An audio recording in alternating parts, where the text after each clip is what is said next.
This blueberry tart is one of the easiest desserts to make, but it looks so impressive. It uses puff pastry, so there's barely any prep, and it really lets the blueberries shine. It's rustic, simple, and perfect for when you want something sweet without a lot of effort. And if you're new here, I'm Maggie. This is No Frills Kitchen, where I teach you how to cook with confidence with nothing fancy required. You can use store-bought or homemade puff pastry for this recipe, and even if you're using homemade puff pastry, if you've made it in advance, the assembly of this tart will only take about 15 minutes tops.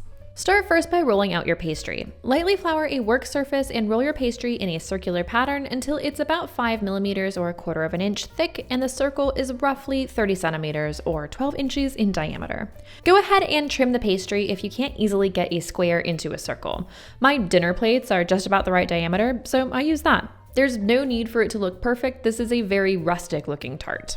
Once the pastry is rolled out, set it on a parchment-lined baking sheet and chuck it in the fridge while you mix your filling. Onto the filling, all you need to do is add a good amount of fresh blueberries to a bowl.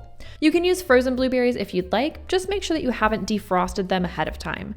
It will be so much easier to mix the filling with blueberries that are still frozen solid. To the blueberries, add some brown sugar, a bit of flour to act as a thickening agent once baked, a squeeze of lemon juice, and a pinch of salt. Stir everything until it's well combined.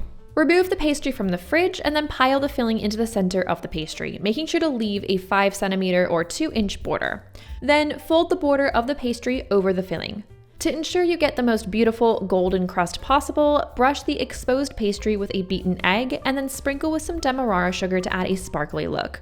Or use granulated sugar if that's what you have on hand. Move the tart to a preheated 180C or 350F oven and bake for about 30 minutes. You want the pastry to be deeply crisp and golden and the filling to be molten and bubbling. The hardest part is that you do need to wait until the tart is cooled completely before cutting into it.